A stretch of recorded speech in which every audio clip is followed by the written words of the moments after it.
Tere, mu kallid sõbrad! Mina olen jutuvestja Poliina ja mul on üks vahva päriselt sündinud lookene teie jaoks. See juhtus Aafrikas, seal kaugel Aafrikas, kus elavad elevandid ja kaelkirjakud ja lõvid. Ja kunagi ammu elasin ka mina seal Keenias, ühes väikses külas, kus elas Masaide hõim.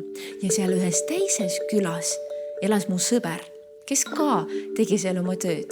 Ja temal ka oli hele nahk. Ja kui kohalikud lapsed, need väikesed tumedanahalised Keenia lapsed nägid minu sõpra, siis nad tahtsid kogu aeg temaga mängida. Nad ronisid talle selga, nad tahtsid, et ta kogu aeg laulaks neile ja jutustaks midagi. No kogu aeg oli tema ümber. No kuidas sa saad niiviisi tööd teha? Ja siis mõtles mu sõber midagi välja.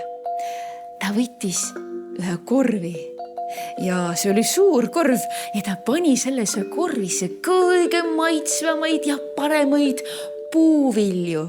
Milliseid puuvilju oleksite teie sellesse korvi pannud? No, nimetage. Ja mina paneksin sellesse korvi banaane, kindlasti ananassi ja neid maitsvaid, magusaid Keenia mangosid. Kui see korv oli täis, siis viis mu sõber selle korvi kaugele ühe puu alla. Ja pärast ta tuli laste juurde tagasi ning ütles neile, nüüd mängime teiega ühte mängu. Nii et kui mina annan teile märku, siis te kõik koos peate jooksma võidu selle korvi juurde. No, kes jõuab varem, see saabki puuviljad endale. Kas saite aru? Lapsed kõik noogutavad, sest minu sõber rääkis nende lastega selges ja lihtsas suahiili keeles. See on see keel, mida seal samas Keenias, Aafrikas räägitakse. Nii et minu sõber küsis laste käest, kas olete valmis?